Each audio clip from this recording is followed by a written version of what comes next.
Larry Tompkins, following the path of so many great Cork captains. Sam Maguire goes proudly back to Lee's side. It's Sam and it's Liam in the 1 year for Cork. In part 2 of our interview with former Cork football legend Larry Tompkins, we discussed Larry's transfer saga trying to sign with Castlehaven, which inevitably kicked off his illustrious career with the Haven and Cork. Those glory years saw Larry guide Castlehaven to win their first ever Cork senior football county, and of course those iconic All-Ireland wins with Cork, including the historic double in 1990. Larry also gives us his take on the state of football today, some rule changes he'd like to see implemented, and the possibility of New York footballers getting a second championship game. Larry has just released his highly anticipated autobiography titled Believe, the Larry Tompkins autobiography, which would make an ideal Christmas gift. In the US, the book is available through the Guaranteed Irish Shop Facebook page and in the Butcher Block in Sunnyside, Queens. In Ireland, the book is stocked in all good bookstores, including Waterstones, and can also be bought through Amazon. Check out the Long Haul Podcast social media platforms for those links and more. As we mentioned in part 1, this interview was one of the first podcasts we recorded, and unfortunately, a technical glitch means the audio is poor in places, but it does improve as the interview goes on. We recommend watching the subtitle video to this podcast if you are having trouble listening, which is on our YouTube channel and our Facebook page. Finally, in the coming days, we will be releasing our interview with Donald Gallagher, the former Donegal club manager who brought Larry to New York in the 1980s. And now we return to the Larry Tompkins interview, where we were discussing the Donegal club's famous tour of Ireland, facing off against the top inter-county teams of the day, and Larry's decision to return to Ireland and play with Castlehaven and Cork. This was going on after the 6 through the winter months, November and December. It started out as a kind of a such a joke compared to had to be on top of Castlehaven. I didn't know where Castlehaven was. Could have been in Timbuktu. I never heard of the place in my life. I'll be honest with you, I never heard of it. They said it was near Skibbereen, but I wouldn't have heard of Skibbereen. They wouldn't have liked that because Castlehaven and Skibbereen don't get on. But when did it come a reality? I was training hard in New York and I knew I was playing really good football. It was January and I used to go down to a gym called Jack Linehan's and I used to go running up at night. I ran down to Corton Park and I ran back down and I went to Jack Linehan's and I done an hour and a half train and it started to snow out of the heavens. And there's a big hill down by Jack Linehan's, if you ever see it. I went down to it the other day to see if it was still there. And I used to run up and down that hill a lot. And I came down off the hill and really snowed hard. I ran up the street and it was parched with the thirst. And I had a shop somewhere and there was a little, I used to put a bit of money into it now and again. When I arrived at the shop I had a bit of money to buy a soda or a drink. And I stood outside the door and I was looking at the snow falling. And I hadn't been home for, I suppose I hadn't seen my mother and father for about 3 years. And I just said, at that time, your form of communication was letters. I was going to say, there's no Skype, there's no FaceTime, that's a long time, 3 years. My mother was a brilliant writer, she was a beautiful lady. And I used to, I was standing at the door and I was thinking about all those letters over the last 3 years. And I'd be writing back to her and I'd be ticking the doors. And I just said to myself, I said if I don't go home when I see them, I'd stay at home. I said I'd regret it. And so I said to me ahead, so whatever to do is I'll play with Castlehaven and see how it goes. I ran back up that night and I was staying up staying with Kevin Madden in the fourth floor of the same building as Dawn was in. Just that make anyone know how. Yeah. I knew every song and band that was ever playing because Kevin had speakers not alone in the rooms, he had them in the toilets and the shower areas. When I used to come home from work, I used to hear noise first night, and I was wondering where it was coming from, and it was getting louder and louder as I was getting nearer to the apartment. So when I went in, I thought it was a rock band playing in the apartment. But look, I ran up the stairs that night, and there was a guy, Martin Connolly, Martin was at Castlehaven. He was one of the guys that was asking me, and he was literally then across the corridor from me, and knocked on the door. the snow was dripping over me, and I said, give me that transfer form, I'll sign it. And that's when I signed it. So it was as much your mum as it probably was the football. 3 years it's hard to comprehend that in today's world when you can I wasn't go home play, with that. play with. See, people think I came home to play with Cork. That wasn't the. I came back to go with Castlehaven and to see the folks and come back again. That was the reasoning behind it. Did anyone ever reach out sort of like within Kildare through that whole 3 years? Was there ever, like, I know your brother Joe had definitely, he wouldn't have been reaching out on their behalf. Was there ever any inkling, like No. people trying to get you back in it? It's amazing, isn't it? It's not a mention, not a word, not just They're lost Cork's game. just drifted on, and as I say, it was just. Was the plan to move to Cork and work in Cork? Yeah. Because, like, if anyone knows, Union Hall is deep into West Cork. Well, And if you're travelling up to the parents in Kildare, it's. I'll give you deeper and deeper. After I worked in Manhattan, you wouldn't see thousands of people every day. You probably see millions of people every day. The Collins, there's two Collins of Vincy and Anthony. Their brother Christy he's a builder at home, and I was going working for him when I was going back to summer to work. My first job with him was Circuit Island. That time there was about 22 people living out there.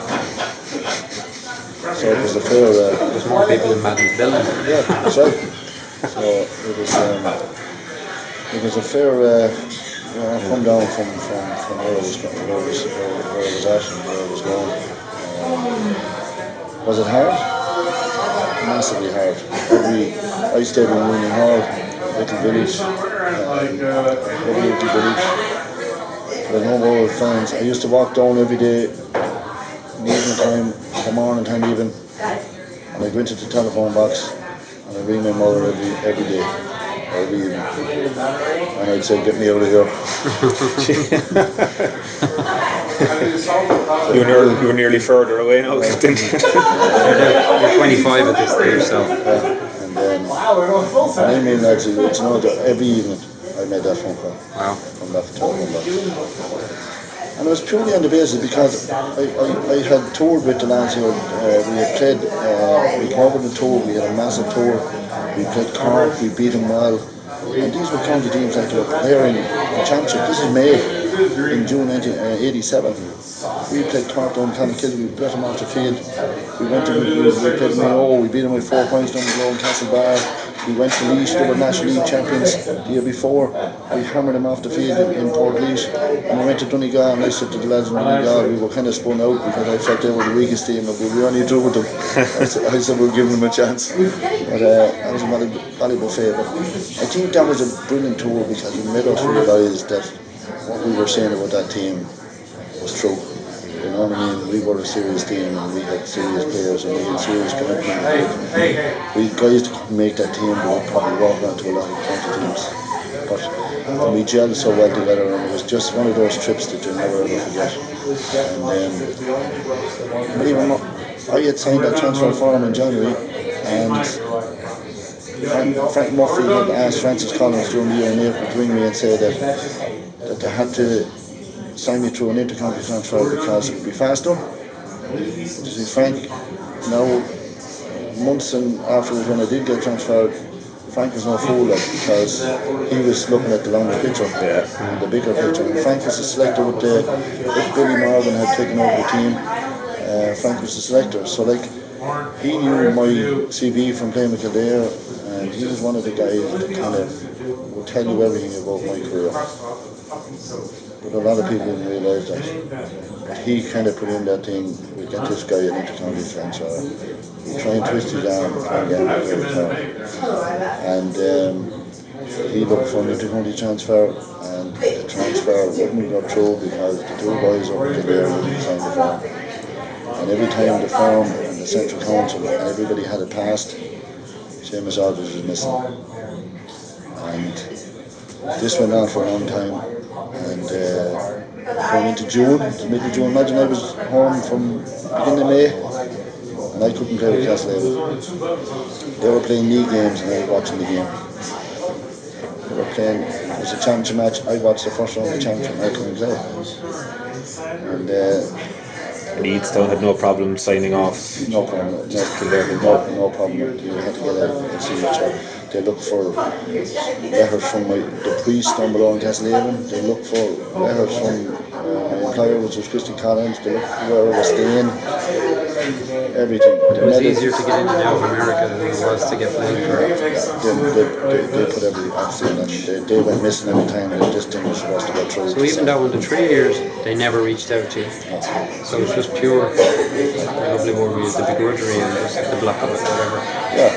Just I don't know what it was. I never done anything. So No. It wasn't. It was just a funny situation, John. It was just made it even harder, and that was I wanted to play. Naturally, it was West Cork was serious because they had heard that I was coming to play. They didn't know how we could play. There was word coming from New York that the lads were saying it was next thing it's sliced bread. But look, at the end of the day, you have to go and play, don't you, and perform. I didn't have the opportunity, so I was transferred. Which is equally probably adding to your homesickness a little. For New York Ankle there, of course, your purpose for being there was, you hear soccer players saying that about homesickness in the UK or over here. Once they're playing, they're fine. The in-between time. And that's it. Every evening I went down to that telephone box. And every evening I had the same conversation with my mother. You must have come close to just many times just heading up the road. Be done with it nearly. I had my bags packed a number of times to come back. And I got a phone call then from Frank Murphy on the 12th of June of a Friday night. And he said, could I come to Dublin the following day? Cork were playing. And just I didn't play because Cork were playing Dublin in the challenge match in Parnell Park. Would I come up with a team that would look good and my transfer would definitely go through. Right? I don't know why, but so it was another way of coaxing me into it. Look, I said, okay, I wanted to play, I wanted to be transferred. I felt I was letting down Castlehaven. So, look, I got my bag, I said, bring your gear back, brought my bag. Looked up to the train station in Cork. It was unusual because I didn't know a lot of lads, of course. Yeah. Shea Fahy hadn't met for 3 years. Shea was there on the transfer from. He was in the army, he was in Collins Barracks. I hadn't seen Shea and I played with him all the way through. Great fella, great friend. He didn't try and get you to play with Nemo, did he? We'll come to that in a minute. Oh, you did? He was a guy that was a link. Naturally, I knew I was only really getting to know Niall Callan and Tom Cleary and Michael Boyle. These were good guys, prominent guys that were playing the county team. Mick Burns is another great guy that passed away since then. He was a great guy. These were all guys who won the Cork team. I had a very small connection of people that I knew. So I was getting on a train where I didn't know these guys. They were looking at me and to try. I had to give it back. I was thrown in. I was just kind of like a lost child really in a lot of ways. Did you do this training session before this match or was that afterwards? That was afterwards. Alright, okay. So you went up to Dublin playing? Yeah, I went up to Dublin and I went into the dressing room and look, I brought in my gear and I sat down in the seat and I'm saying to myself, what am I doing here? You know, Billy was a great fella, and I knew Billy here in New York, and he played with Leach and I played against him. Billy said, look, Frank tells me, look, he's trying to get his transfer through. I'd say I was only sitting in the dressing room for about 10 minutes and the lads were talking out. Frank Murphy comes in, I'll never forget, he was beaming from ear to ear and he came over to me and he put his hands out and he said, welcome to Cork. He said, your transfer is through. And it's amazing, my transfer went through on the 13th of June, the day of my birthday, believe it or not. It's hard to believe the way things work out. But yeah, I turned down and I played for Cork that day. Out of the blue, just and they played with a guy called Eamon Heary in Dublin. And I might have won a couple of points in that challenge match. How did family in Kildare even find out? Because you're going up on the train, you don't know what you're going for. You're thinking this is just part and parcel of me getting the transfer.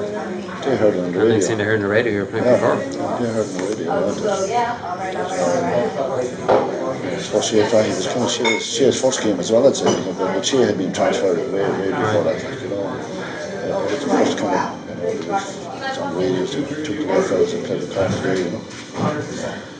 I didn't realise the trauma, the transfer that I had to go through, you know what I mean? But look, I came down and I was just mad to play. I was just mad to play with Castlehaven, you know what I mean? It was just, it was just one of those things. I'm just thinking back to what you said there, Michael, with that training session, my first training session in Cork. I think I trained the week before. I think that game in Cork, Billy asked me up as an invitation to where I trained with Cork and stuff like that. I'm not sure what was it before that. Oh, sorry, it was after. It was after because I tell you what, it was three weeks before they played the championship, and I trained on the Tuesday. After we played Dublin, we trained I think on the Tuesday and Wednesday. And look, I said to the train, I said, even at that stage, I said, never Cork, you know. Up and no, I'm wrong. It was the week before that game. Sorry, it was the week before, and I went up. And Billy asked me an invitation to go up and train with Cork.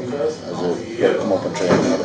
So look, he knew the process that I went through, and he had asked me would I transfer to play with Cork. He wanted to Cork and I got transferred. Give it a go. And I said, look, I said I don't want to miss you around, Billy. I said I'm coming home to Castlehaven as soon as they're beaten, and to put them back to New York. And I come up and I trained with Cork. So you still had plans on going back to New York, did you? I did, but I had no intentions of. I wasn't coming to play with Cork. Yeah, I know, but I thought that you were home and you were home for good, and you were just going to set up camp. No. And the lads were home as well. Also, the college lads came home as well for it. I was in the process of the way they were. The colleges, they were coming home for a few months, giving it everything to Castlehaven, and then back over. Okay. I was in that bracket. That's where I was. And I had said this to Billy, and Billy invited me up. It was before I went on that, and I wasn't even transferred, so I was probably against the grain that I was training with Cork. I was not even transferred. I trained with Cork. I was going up in Maycalan, and they got me up, and I was dreading the training session because I said, like, you know, I would have always looked at Cork as being a massive team. Like, you know, you can go back to look at them in '73, and I was only 10 years of age. Like, and I had an aunt in Galway, and I kicked the balls back for Oblivion. I used to go down every summer to Galway, and I kicked the balls back to the Galway team in '73. Training sessions in Tuam, and Tommy O'Kill, Johnny Tobe, and Jimmy Joe, Ian Salmon. And I watched the All-Ireland final with interest because I just worked in Galway because I knew them. And this great Cork team beat them. Billy Moore, captain in '73, and she had the likes of Ray Cummins and Jimmy Barry Muffin, like the skinhead Jimmy Barry Muffin, only 19, and Frank Hogan. Yeah, Frank Hogan, and all them. They were a massive team. And I said, Jesus, it's a Cork or some team. Because I would have rated Galway unreal. And coming to Cork and going to that training session, I said, I one of us, and she said, I was saying this is going to be a brutal session tonight, because it was 3 weeks before, or 4 weeks before we played Limerick in the championship. And Billy had only invited me up to Everton, just to come in and train. They were supposed to get me involved. And I was training the training session, but as it turned out, the training session wasn't too bad. Go on, tell us what happened.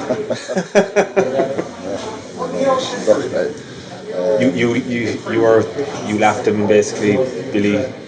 Well, like Billy had said to me, because it's funny, like I'd known Billy fairly well over here, and Billy had said to me, like, look, he said, you know, fall out whenever you want. He said, these guys are, burning it up, you know. So, and he said this was going to be a tough session, and we'd done a little bit when I said the gym, it was kind of you had a few exercises in the gym, and you went out, and you got us to do a bit of a warm up and stretch out, and then we done 4 laps, full out. I lapped everyone very easily, you know, and Billy was kind of looking at me, and and we done a few more runs up and down, and done a few bits of games with the ball and stuff. That was grand. So he probably said to himself, only 4 laps this week, I'm kind of a bit we'll do another 4 laps. I'm sure I'll have to be the worst the next time. The other lads are loving you. So look, it wasn't a case of putting the boot in, and I just, I suppose it was, didn't realise like that I probably was a little bit ahead of him as regards fitness, but there was very competitive fellas in Cork, and people ask me like, what was there anything that you felt like made a difference in Cork? And the first thing I'd always say is probably made the training far more competitive than it was. Then I heard stories about Mary Callan going out at 5:30, 6 o'clock, and he went up to the farmer's field, and he had a farm at home before he went to work. I went down to see Conor Coon, who worked in the rehab body bank there a few times down in Monaghan Road, not far from Parky Keys. I went in to see him a couple of times. The lads that were working with him said, he's down the shower. I went down the shower, he was running around at lunchtime.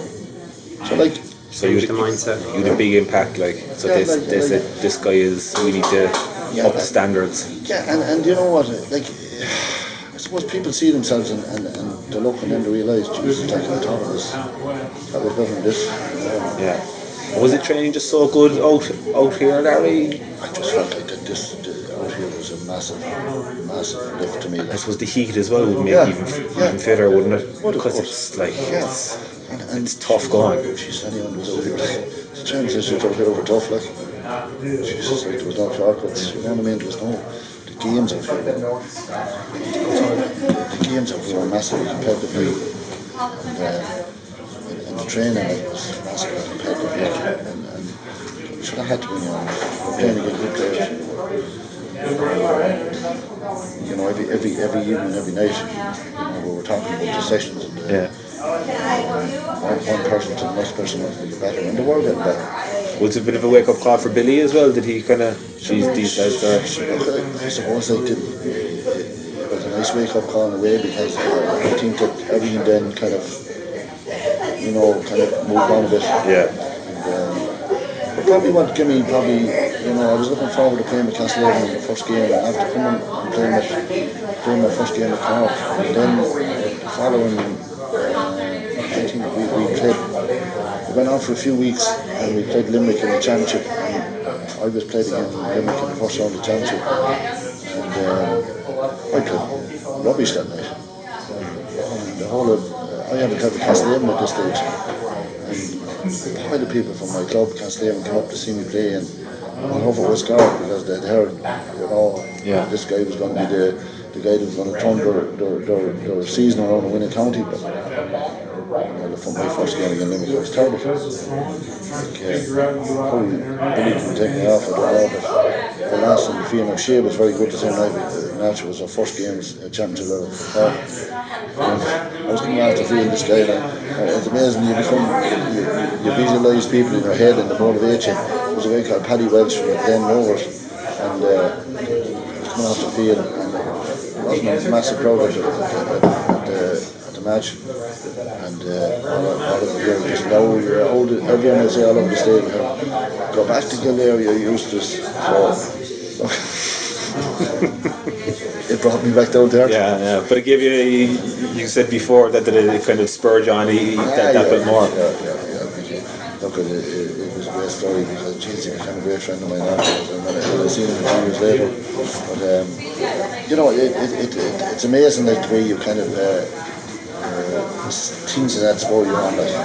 And I went back after that game, and I remember getting up. I was really annoyed with my game, and I went back, and I was living in Newman Hall. And usually I used to love having a few drinks after a game. Like, it's a great way of just meeting people. That night I had no drink. I was just annoyed the way I played him. And I got home, I woke at 6 or half 6 the next morning. I went down to it's called the Blackfield in Newman Hall. I trained for an hour and a half, and there was a match coming up against the Bars in the Keller Shield, the league, and the following Friday night, and it would have been my first game for Castlehaven. And I said, "Geez, I'll have to perform here in this game, you know." So I remember they came from everywhere. West Cork, Latvia now, you probably know, Michael, it wouldn't be a massive place to view a game. The crowd, you have very little areas. But the game had to be delayed, I think 20 minutes or half an hour with the crowd coming in for the Kellershee game. It was a real lovely evening, it was a real warm evening, and Friday evening, like an ideal night for a game. And it was one of those nights like where just everything came together again. And I was playing with Gene Desmond, who Gene was a hell of a player, and I was playing centre forward. It was the first time ever that since Castlehaven were senior in '79, and they were 10 years senior, that played the Bars in a lot of games. It was the first time ever that they beat the Bars in a game, a competitive game. So that was a great feeling that night, even though it was a weekend. Just nice to talk about the haven and the passion and the pride that those outside. Just you felt at home. Yeah, it's just like your calling. Yeah, it was just like the man above had just sent me to a place like that. I felt easy. Yeah. And just the people down there were just they were just fanatic. They just loved their game. Every man, woman, and child was at the matches, and even the whole of West Cork at the time, they loved their football down there. And you eventually won that first county. Yeah, well, that took a few years, but I went back getting involved with Cork and playing the Ireland final, and people are like we lost the children. I think that you lose all Ireland finals, you come into Cork and there were 400 or 500 people now to welcome the team back after losing the Ireland final. Do you believe in 1987 when we lost to Meath, there was over 30,000 people outside in Patrick Street, and it's not there now since. It's knocked down the old examiner office. Academy Street, you know it, and it was Conor Cooney was captain of the team. There was no sash window, but it lifted up on a bit of a veranda where we're speaking. And everyone couldn't get out because there was only room for about 2 people. And Conor got out and just talking away. And that's, I suppose, the pride of the real passion of people and the way they followed that team. They were just, and the way they welcomed myself and Shay. They were shouting our names like, and I remember getting out and I just said a couple of words, and I just said, look, I'm so proud to have played the part this year, and I just thanked them for welcoming myself and Shay so much. And I said, I won't leave you here until I bring back this family boy. It was just one of those moments that you just kind of you seeing like the pride and emotions of all those people that night to come out, even though we're after losing the Ireland final, over 30,000 people inside in Patrick Street. It's hard to believe that. Crazy, like, But that Cork supporters, like, they got a grip on that team to follow them. And no matter where we went or what we done, like, it was just a massive support for that team, That's kind of not there with the footballers anymore. But you know what it is, and I think it will come again, because I think the biggest thing is that you have to gain respect to get respect in a lot of ways, and I think that, please God, like Cork saw good signs over the last, towards the end of the last year and through the championship, and there's a lot of good young players coming through. I think in our time, we went down to Killarney the first year in '87 after drawing with Kerry in the Munster final, and Cork and Kerry has huge games. Like at that time, there was no back doors. Win at all costs. Yeah. You didn't win, you were gone. Like you couldn't get a ticket for love or money in any of those games. And we had led all the game in Cork and Kiev, and Mike Sheehy gets a goal, and we were doing a point, and lucky enough we got a free the far side and a point to level the game. And the replay in Killarney the following week, and we went down to Killarney and beat them. The Cork crowd knew like that this team was something. And I think we kind of finished the I suppose, that great Kerry team and the world great team. A lot of those Kerry players were shattered that day in relation to the defeat, and I think it was the resurgence of Cork then was going to really take over, and Cork had serious players that had come from, the talent they had, like they had come from winning 6 out of Ireland for the young titles. I can't believe it. It was a brilliant kind of a time, like, for a massive load of talent. Where would you see the likes like John O'Driscoll and Henry Hughes, Danny Cullity, Mitchell Frew, Gordon Mercer, Mick McCarthy, John Cleary, these guys were finding it hard to get their place. Yeah. You know, it's hard to think. Nick Slocum took him a long time to make the team. And like, those guys are up on any team, like, you know, and it was just such a competitive squad, like, and of course we had to learn a bit, like, and we learned a bit later on when we played the likes of Mead in particular, because they brought a different dimension to the game. Like, Mead were a hell of a team, like, they brought a physicality, like, that really be able to match, like. It took us a couple of years to. They were battles.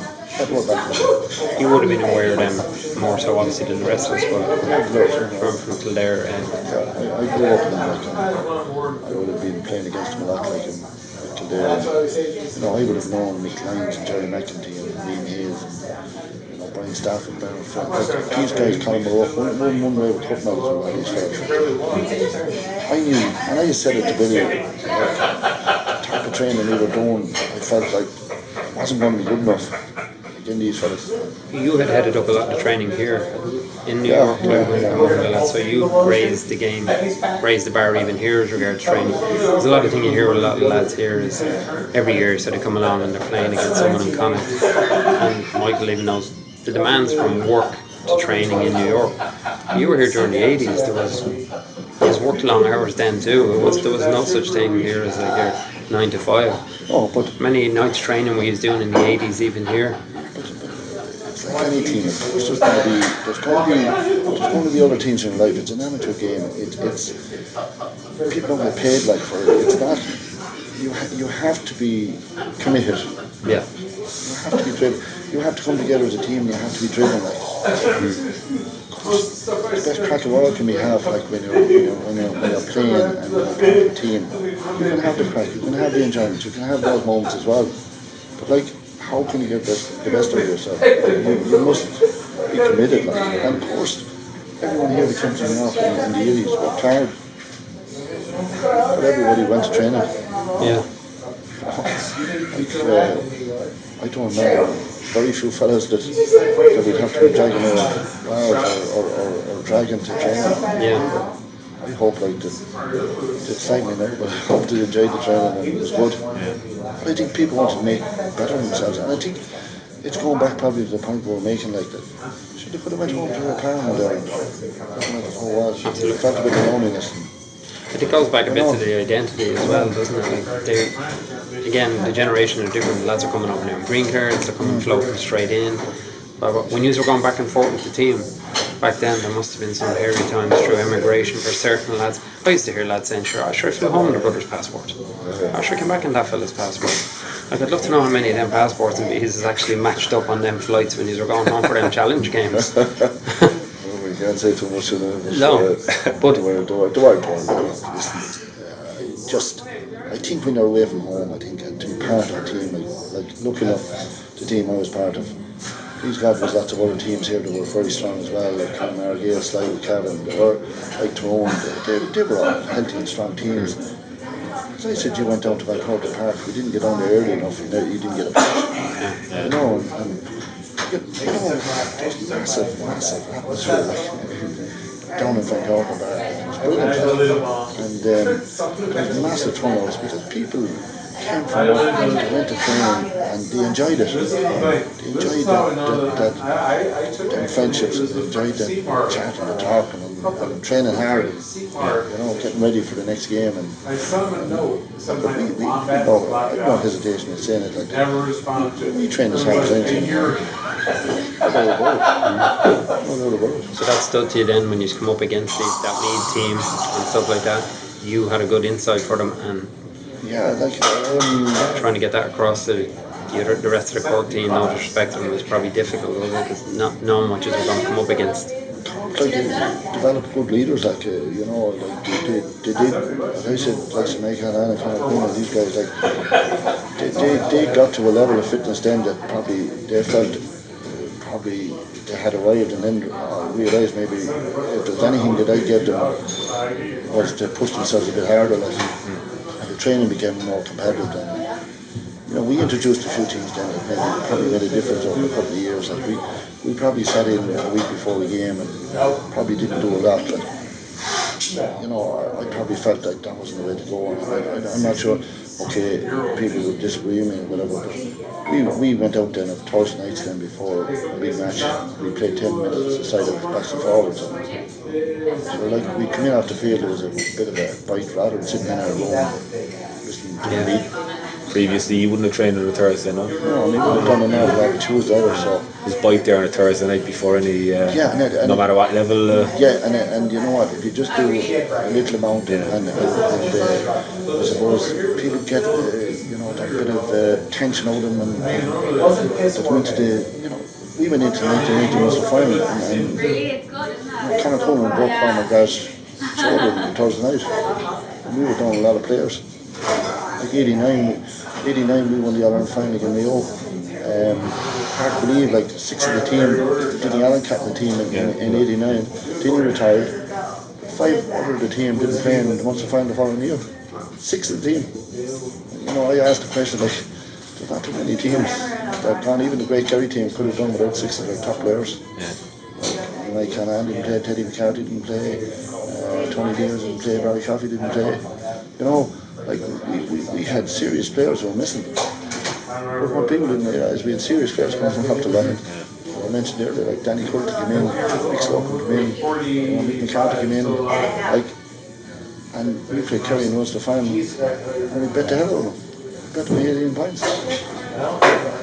And do you know what that done?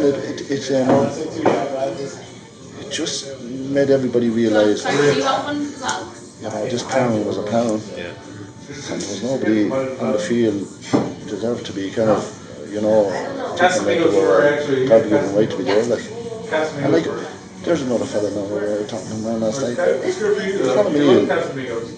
O'Neill played in the 87 All-Ireland final. Conor O'Neill came from Middleton, more hurling background. Colin had serious ability. Like Colin, after the 87 All-Ireland final, didn't probably play great. And then he was the last child for 88, 89. In 1990 he got the position because he had so many players that were out, an opportunity and a chance. And even in the Munster final against Kerry, he kicked 11 points. I mean, kicked 11 points. Like the great Frank McGuigan in Tyrone was a fantastic player, kicked 11 points against Tyrone, and rightly so. That thing is always highlighted with Frank, and he was a brilliant player. But nobody ever talks about Colin O'Neill kicked 11 points against Kerry. Like, it was a massive performance, like. And you know what that done? It triggered a thing within the squad like that. Particularly Colin, like that. He could be our trump card, and as it proved, he became that trump card. Colin was a guy. He was like a switch. He was either turned on or turned off. But when he was turned on, there was no man to mark him. He went out in the All-Ireland semi-final against Roscommon, and he was brutal. The switch was off that day, and I really wasn't going to play him in the final. Like, it was a nervy time. He was looking maybe to play him. You played a part in pushing for him to get in? I probably played a bigger part when he played in the Munster final that year because I knew his ability. But after the Munster final, then I think people realised like that this guy had serious. He had done it at minor level with Cork as well, but at senior level he probably didn't do it. But that ability was there. Like, it was just, look, you need to believe in yourself, don't you? Like anything in life, the most important thing is, and the most important thing any person has. It's not a thing saying like in the rest of the world. If you don't believe in yourself, so right, look, you're on a hiding it out straight away. So you must have belief in yourself. Right? I think Colin, he got the opportunity in the All-Ireland final today, and like, he was a funny character. Yeah, I went up on the train that day and I was sitting beside him. He never spoke a word to me. And I said to myself, I remember getting off the train and Billy said, how was he? Because Billy would be worried about him. You know? I said, Billy, he hadn't talked to me.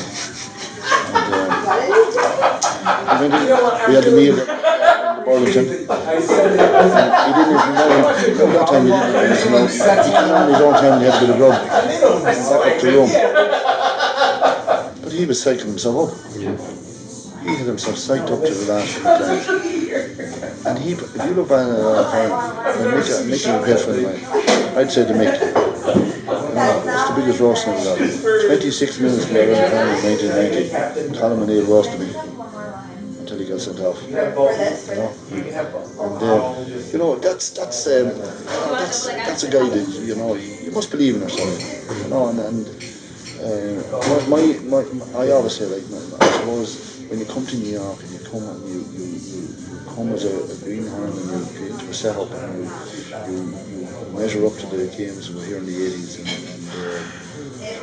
it was a massive confidence for me. Like, I felt it was, when you go to work there, one of my jobs is, I said it was easy to be out there. One of my jobs was in Harlem, and I worked in Harlem for 9 months. I worked down there in the Apollo Theatre. We were doing it all up, and I was getting off the subway at 5:30 in the morning with a bag of tools on my back, and I said it was easy to play Northern France when you worked on all day. New York in the 80s in general was Times Square wasn't so Disney World back then, or like as it is now back then. Was there a point when you moved back, going back to the transfer year, that and you had intentions of coming back to New York, that was there a point where you said, I'm not coming back, I'm staying with Cork and staying with Castlehaven? You know, I get a commitment after losing that final in 87. If you can't say to a crowd, like, you can't say to a crowd, like, look, I'm with you, I won't let you down. Yeah. So when I went back to New York, I went back, we got beat. My biggest, probably one of my biggest disappointments was Castlehaven had beaten Muskie in the quarterfinals championship. And I was out to kicking 11 points. Just to tell you about it. From 1 week to the next, like, the difference. I was out to kicking 11 points in Galway in the replay, Galway semi-final. And the following week, I couldn't kick a ball over the bar against Muskie. Everything wide in the post. I could have won that game by 10 points. And I was the cause of it. I sat in the bus for 3 hours. I couldn't believe what was ever happened. And just couldn't do it that night. Just no matter what I tried, just didn't work. And you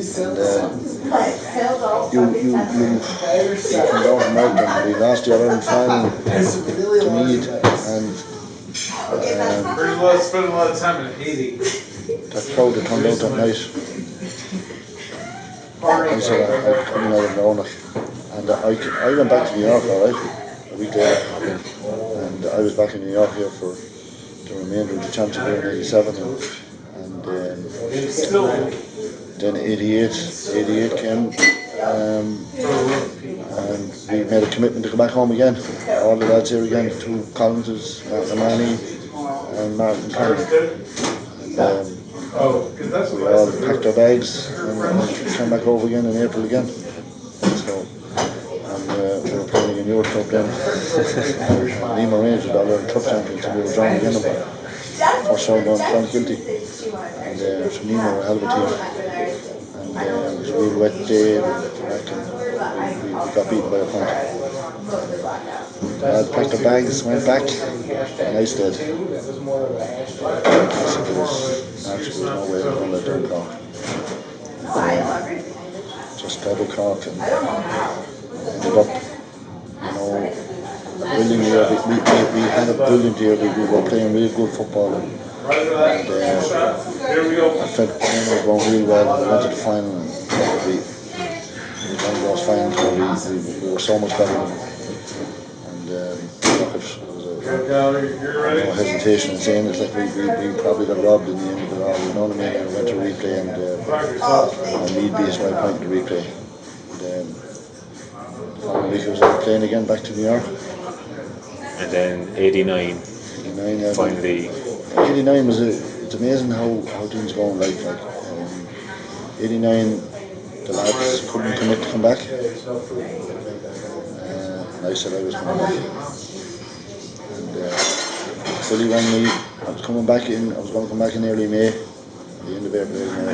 Cork win the league semi-final against Kerry, and Billy asked me to come back, would I come back early? And I came back start of April.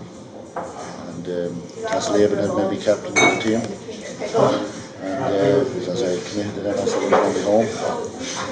And it was a big honour even for being a new member to the club. Yeah.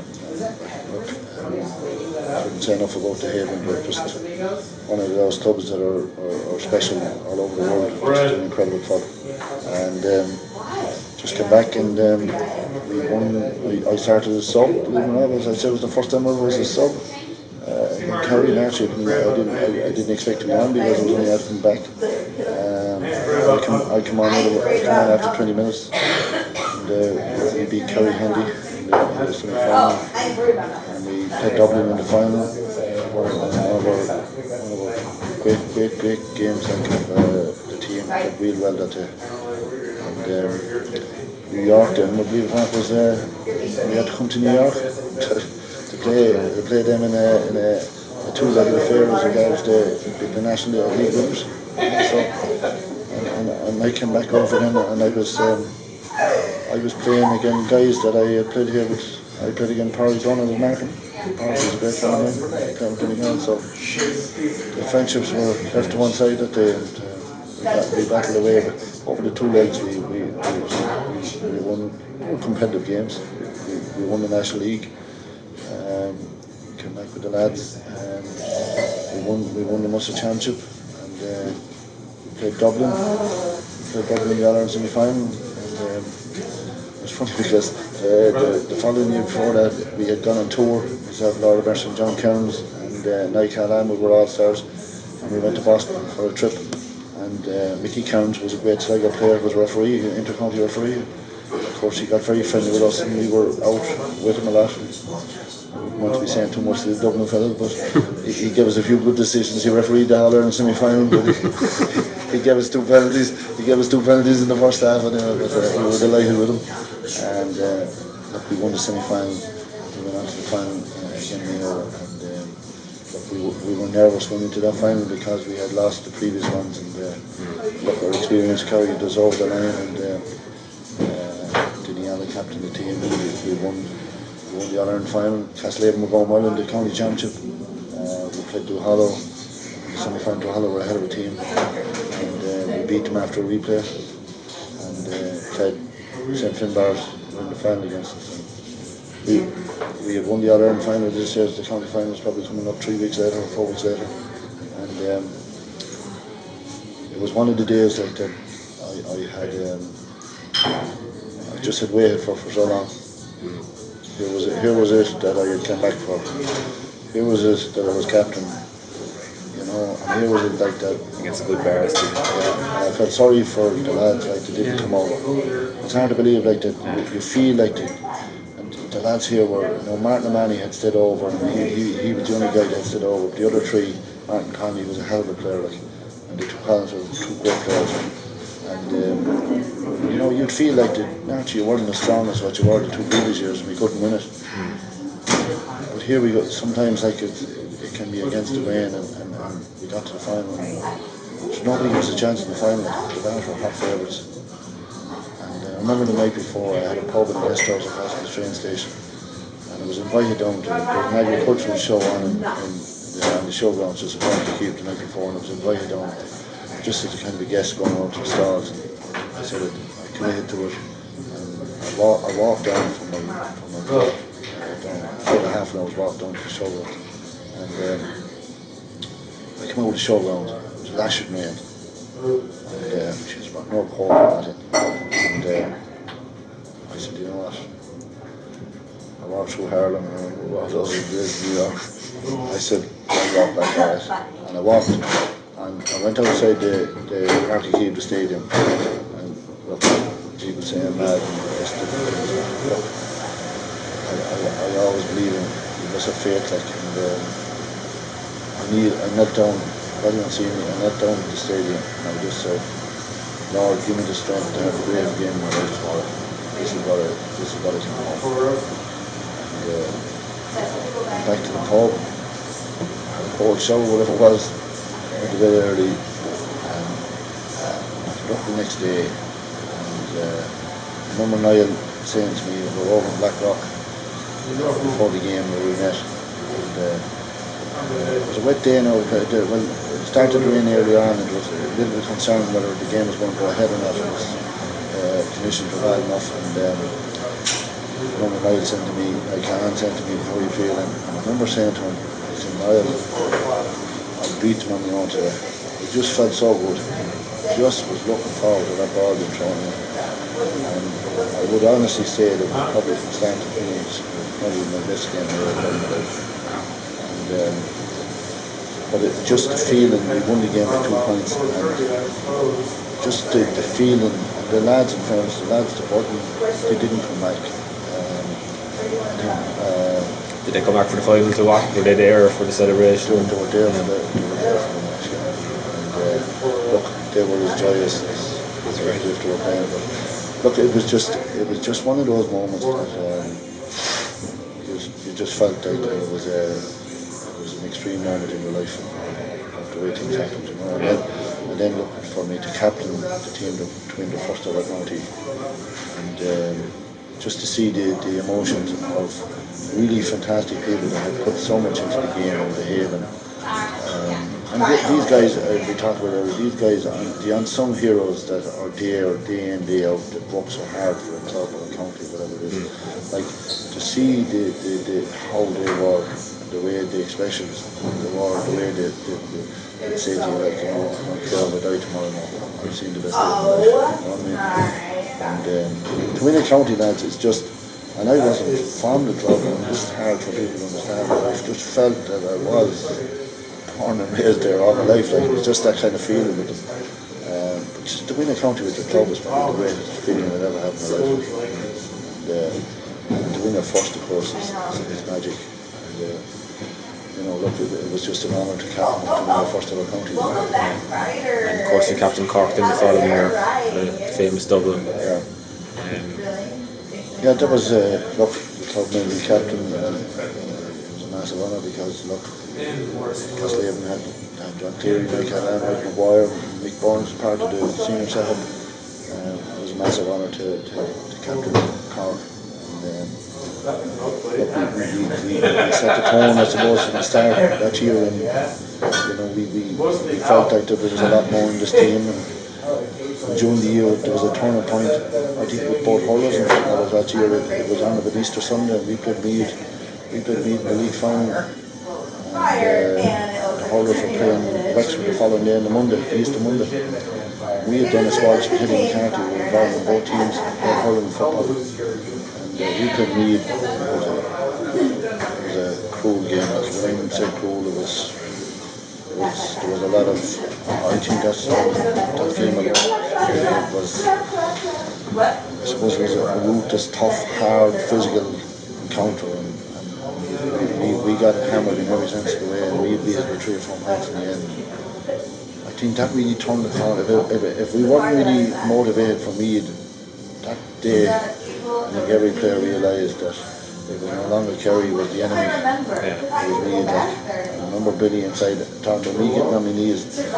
Billy got on his knees inside the dressing room after that game and prayed to Almighty God that show next door would be in the Ireland final and we'd be there. And I think that tone was there and that focus was there, that they would get there and we'd get there hopefully. And the hurlers, believe it or not, it's significant. The hurlers went out the following day, and Teddy McCarthy and Dennis Walsh, and the hurlers went down to Wexford to play the following day, and they were hammered off the field, and they scored 5 points, literally. And it was complete, you know, disarray for Cork hurlers to only score 5 points. It could never happen before in his life. And the 6 forwards that lined out that day for the hurlers, or the 6 forwards that lined out in September, and scored 5-21. So, like, you know, it's amazing. Like, and what a defeat can do to you. Yeah, and I think that was a significant weekend in relation to that. You know, it was a kick in the backside for both teams, and I think that from then on, that both Cork teams were so motivated to really pull themselves together and get there. You know, hopefully get there. What was the feeling before that final? Because Cork had won the hurling, and there was that obviously the history was beckoning. Was there extra pressure, or did you just feel? Do you know, if we were playing anybody else, we would have referred to it. But playing Meath, that was a different story. We didn't need. Yeah, we didn't need. We didn't need probably hurling was great, but like just playing Meath, just the focus on every player was just there, and we didn't even have to say anything else. It was just. I remember that day I was talking to Colin Neal up in a train, and Colin was playing for forward, and just generally Colin got sent off just before half time. We went into the dressing room. I don't think there was a player sat down on the seat. We couldn't wait to get back out again, and there wasn't even a mention or a word about a sending off. I think we went out in the second half, and it was just Cork dominated the second half, even though we had only 14 men. And Mick Lyons always said, like Mick said, he was just like a zombie, like, because Colin was after roasting him for just 26 minutes, and then Mick became the extra man, and he didn't know what to do. You know, and look, it was just driven by every player, like, to win that. And I think it was justified because Cork were so unlucky not to have won in '88 indeed. I think both teams, you had two giants in the games, and I respect Meath more than anything. They were a massive team.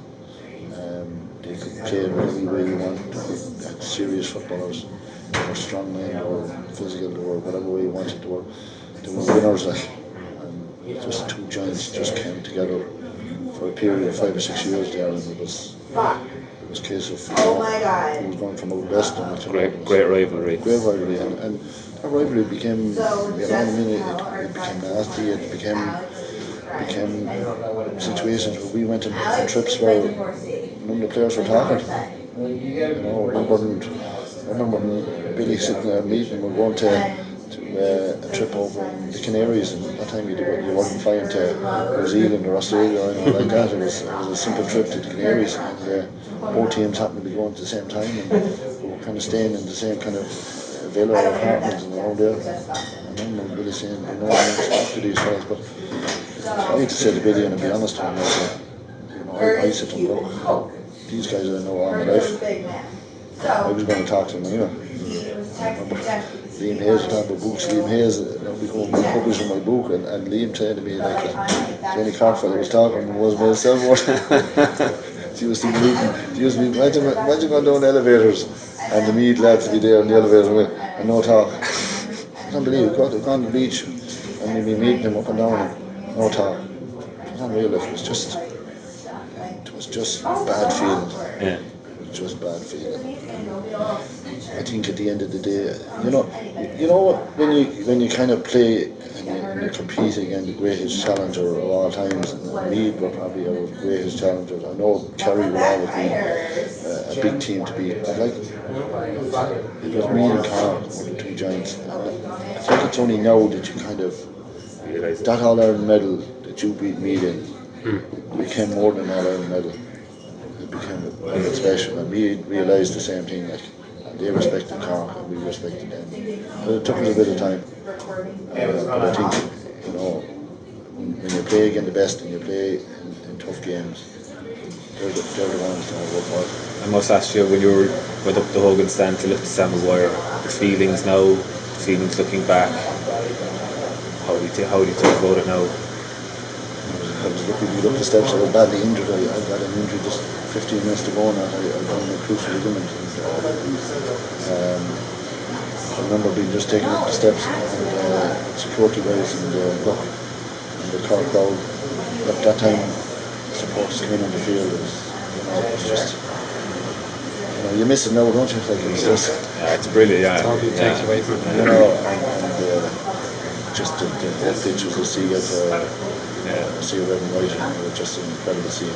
I was ushered in. I was actually one of the first to go back into the dressing room. I had to believe when we're there and the cup goes up, and I couldn't go back down the steps. And the guards and so said I've been going back way and into the dressing room. These are away from the crowd.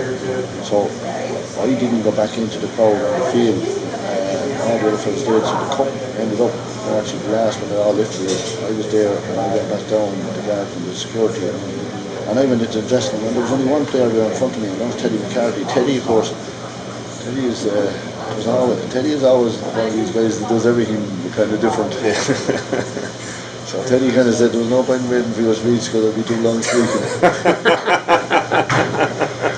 So, and amazingly, Teddy again wrote a book, and Teddy wrote a book, you know, going went into the dressing room early and read one of his great idols, and his great idol was Jack Lynch. Taoiseach. Jack Lynch was inside in the dressing room, and when I came in, Teddy and Jack Lynch were there. We were the only three. The rest of them were all out. Yeah. You know, I think Kid Cronin they used to do, or Rob's kid was in there, but it's just one of those moments like that. You know, you're just there, and of course Jack Lynch was a Taoiseach. He was one of the things as a player. He won Ireland medals in hurling football. You know, he was an icon. He was a leader in every sense of the word, and just for him to be there and stuff. And the following day, I had got contact with RT. RT had told me that Mr. Gay Byrne was doing the radio show. He used to ring up the captain after that time, the normal thing. You ring up the captain of the won the Iron, and the next morning and interviewed him. And it happened that both myself and Jack Lynch were on the radio the next morning with Gay Byrne.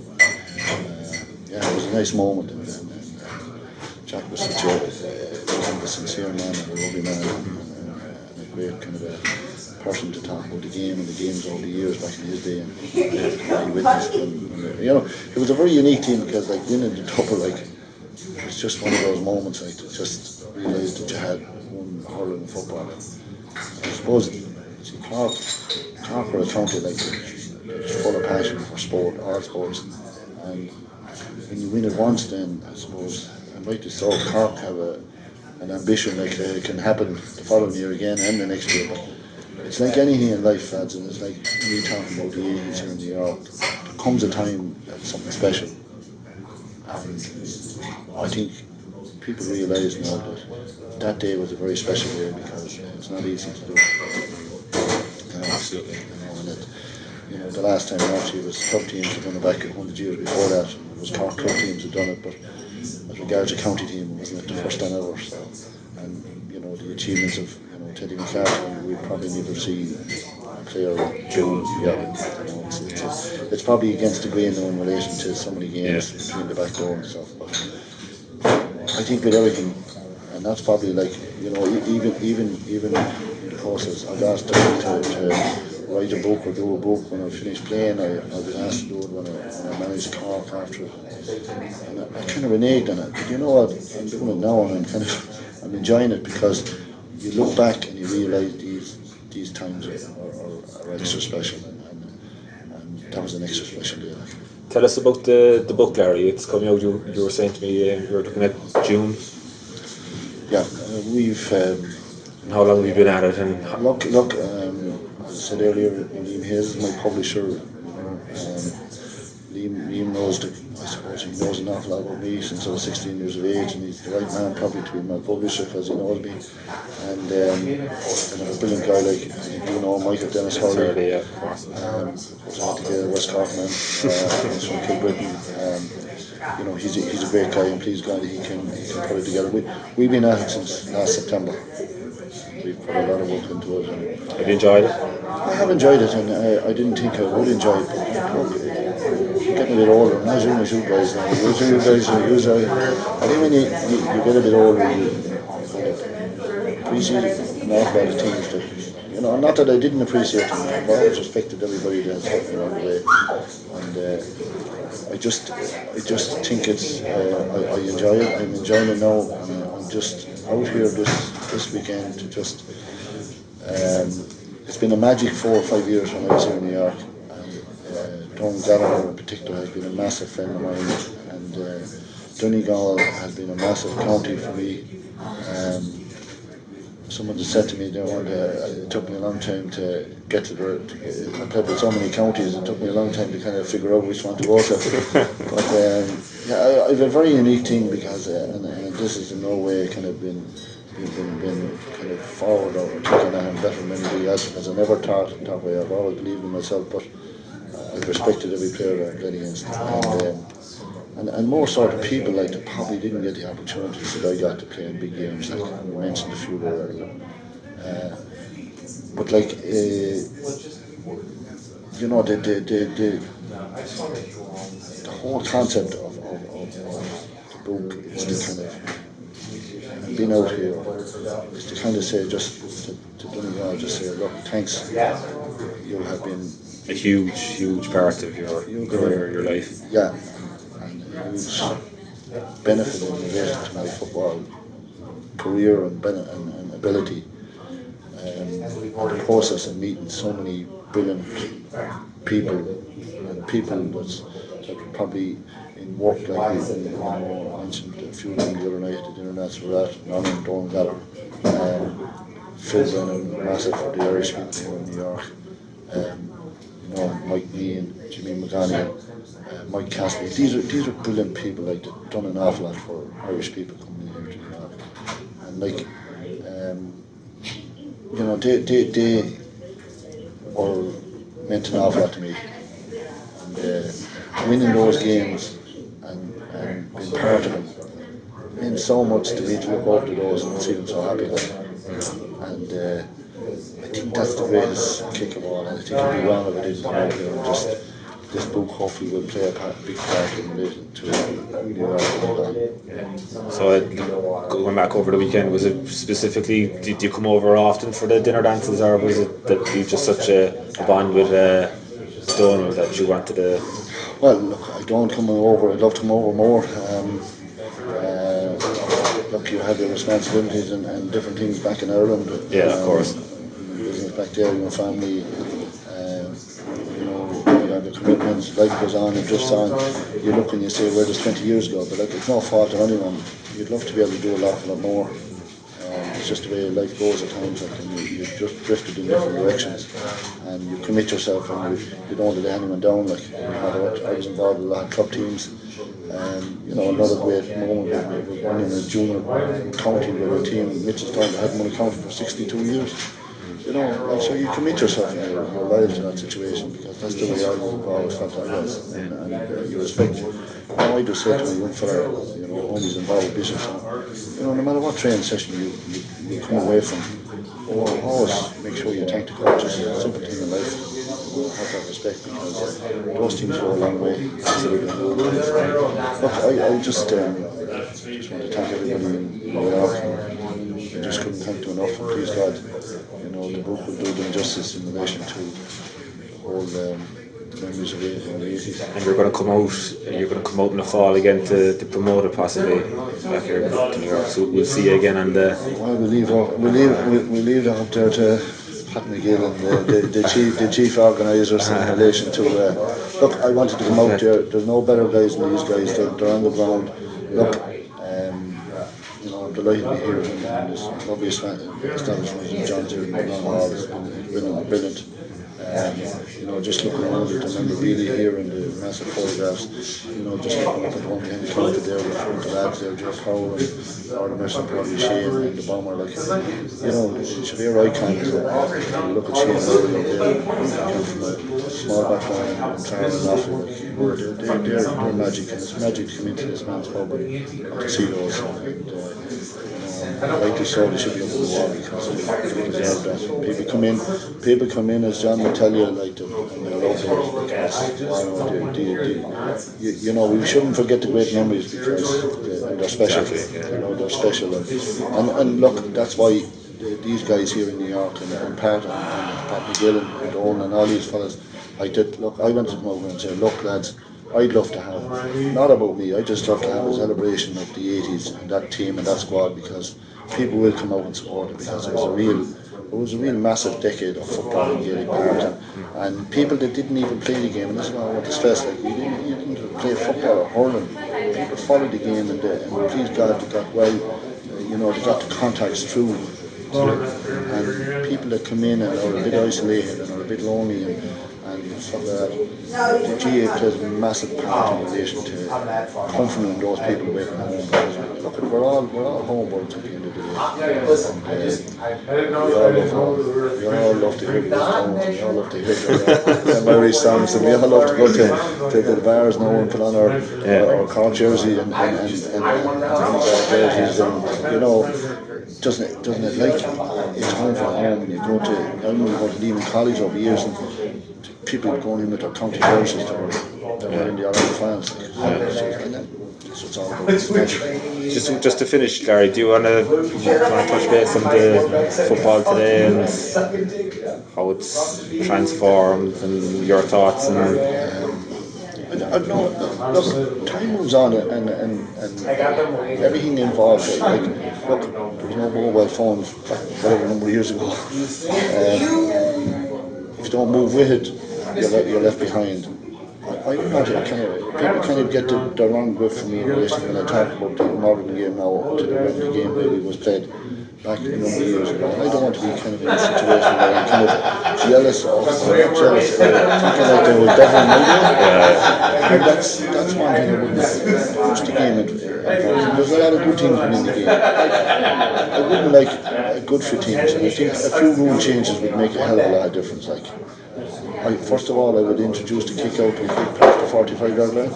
I think it's a simple thing. I think it's very easy to keep the 6 forwards and the 6 backs in position from the kick out. I think what that would create is you would have no big blanket defences because you couldn't run down the back of the field when the ball was kicked out in midfield and try and get back there because you wouldn't last. I think it would cut out a lot. I think the goalie plays a massive part in the game, and there's nothing wrong with that, but I don't see why when a team is attacking that they maybe come back then and play the ball back to the goalie again. That's not good to watch. You know, in fairness to both Kerry and Dublin, we watched them the weekend. They do play the game in a manner of going forward, and the hardest thing in watching football nowadays is where people build 14 behind the ball, and then they're attacking and they're going up the field and you think that they're going to do something, and then the ball comes back down to the goalie and it starts again. You know, it's hard to watch at times, you know. And you know, we want entertaining games. We want to see football played, and we want to see football. We'd love to see balls being kicked out the midfield and high catching, which is massive skill in the game. yeah, huge. And kicking is very important in the game, and you know, we see a lot of it with Kerry and Dublin. In fairness, like a lot more teams need to do it.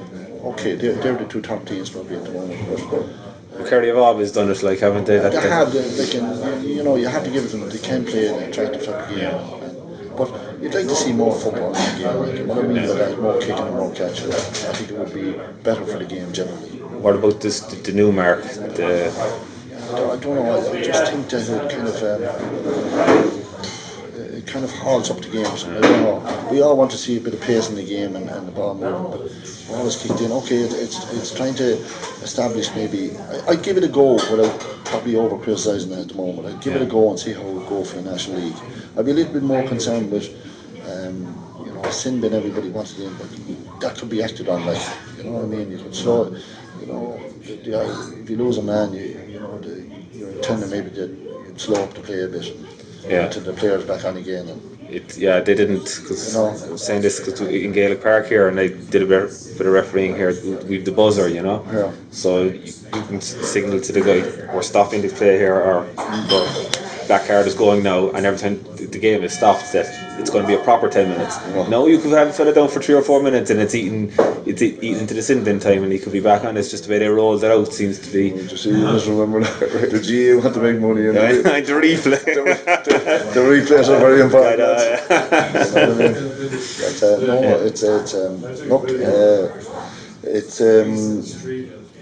I think you need to introduce those kind of a bit more football in the games and to make it a bit more entertaining as regards to watch more kicking and the ball going into the square and a bit more action around there. Yeah. I'd stop 2 basic rules. I think the kick out should be kicked past the 45-yard line, and I think no passing back to the goalie.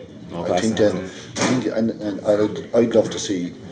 I was a free taker myself, and I used to go in the late 60s, early 70s when I went to Croke Park and looking at the likes of Tony McTeague, who was a brilliant free taker for Offaly, Jimmy Keegan, Dublin, Barney Rock, Mike Sheehy, Maurice Fitzgerald. Like, not everybody can kick the ball from the ground.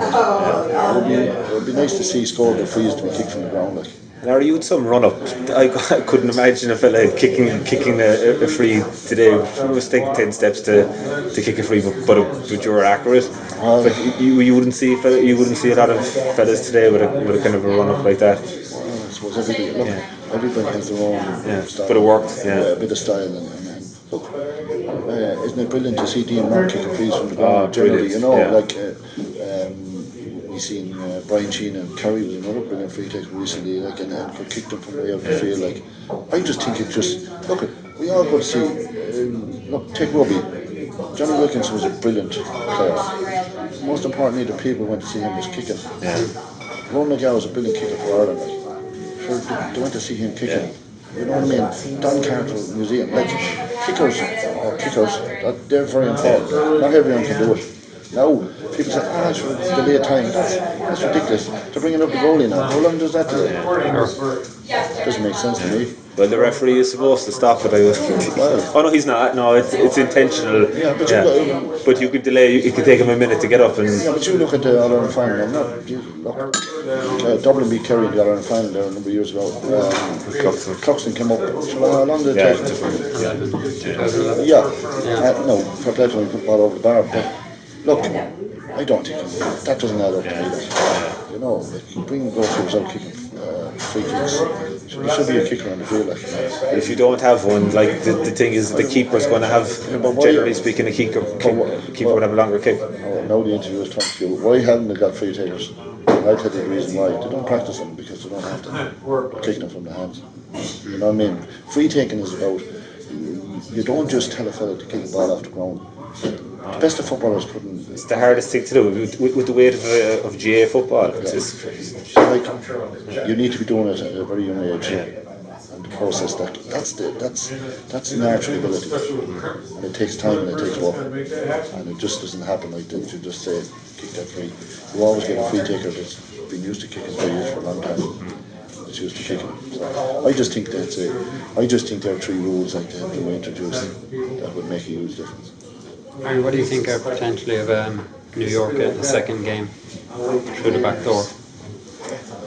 Do you think it's like today's world now? You have, everyone can travel pretty much nowadays. I don't think that was the issue. It would be great for. Yeah, it would have been the issue probably back. Maybe in my time it was an issue in relation, but I agree totally with you. I don't see any reason why not. I think they've been in fairness and been competitive over the last number of years. They've played some great games. I think, you know what it would do too? It would bond a good squad here by a bit of travel and experience. And, you know, the football in Ireland and big time, people would love to be able to go over there. That would be great. Like, just even the average person here just travelling for it. Like I say, there's such a, especially in the Bronx, there's such better connections out with the Irish Americans even with it, and in Roxland County now and all. And you know what would happen too then? You'd have, apart from the team and the whole staff, you'd have a massive lot of supporters. That's what I mean, yeah. People the Irish Americans, they'd love it. Like. Love it. You see them going up there on a Sunday. They look for an opportunity to go to Ireland, a wedding or whatever. That's another excuse. Yeah. And please God, like that, hopefully when Billy Park is fully developed, please God, like that, if you had things like that happen, it would create more action and interest in Billy Park. That would be brilliant. You know, so I think it's a massive way forward for the whole team. Yeah. Let's hope so. You know who the team was, because you have a game every year, and people from year to year, they might turn up, they might. But if you would we had Pat on a couple of weeks ago, and he was saying, why don't they have a USA championship where they played Philadelphia, Boston, Chicago? They might hammer them out the door, but at least it's in the paper, and you know who's playing, and there's a link and there's supporters. And what you need to do is get that connection back. Like, you know, and I think that suggestion is really worth considering big time. Because it just feels every May, like say from someone that's not up there every week or every night, it's like it's a massive curtain raiser for whether it's New York and May or New York and Leitrim. I just need like it's a curtain raiser and it's a celebration that night and that's it. It seems like there's no talk about it again. You know, you need to get it back to the days where you used had it in the 80s and stuff, where that second game would help that, or as Michael said, playing Chicago, Philly or Boston or something. A bit more of that going on. A friend of mine living in Charlotte, North Carolina. They've a massive setup now, GA. I met them going over for the World Games. I was sitting on the plane beside a guy who was happened to be going home, and he was a college footballer, but he was going to play in the World Games. He says, "Yeah, I'm playing in Croke Park next week." There he is, pulling it up on the YouTube, watching it before he goes. You see, everything like that is going to help, and that would be very important to get the connection between everything. You know what I mean? As you said, nowadays with travel, there's no great issue. You know. So, it's the way forward, I think. So. We'll see you in the fall, so Larry, appreciate it. Larry, thank you very much. Thanks. It's come the long haul. Listen, No bother. And listen, just thanks, John, and please God, we'll send a bit of business your way if we can from Ireland and elsewhere, and we'll speak to Long Hall about it. Yeah, thank you. Cool. Thanks, Larry. Why, Santi, my dear Annie. And that's all for this week's episode. Larry's autobiography is out now, and keep an eye out for our interview with Donald Gallagher, the former Donegal club manager who brought Larry to New York in the 1980s. That'll be out in a couple of days. Follow us on Instagram, Facebook and Twitter at The Long Haul Podcast for our latest episodes, and all previous podcasts are up on our website, thelonghaulpodcast.com. Girls, can you dance the polka? And when we got to Bleecker Street, we stopped at 44. Her mother and her sisters there to meet her at the door. To me away, you Santi, my dear Annie. Oh, you New York girls, can you dance the polka? To me, why, Santi, my dear Annie. Oh, you New York girls, can you dance the polka?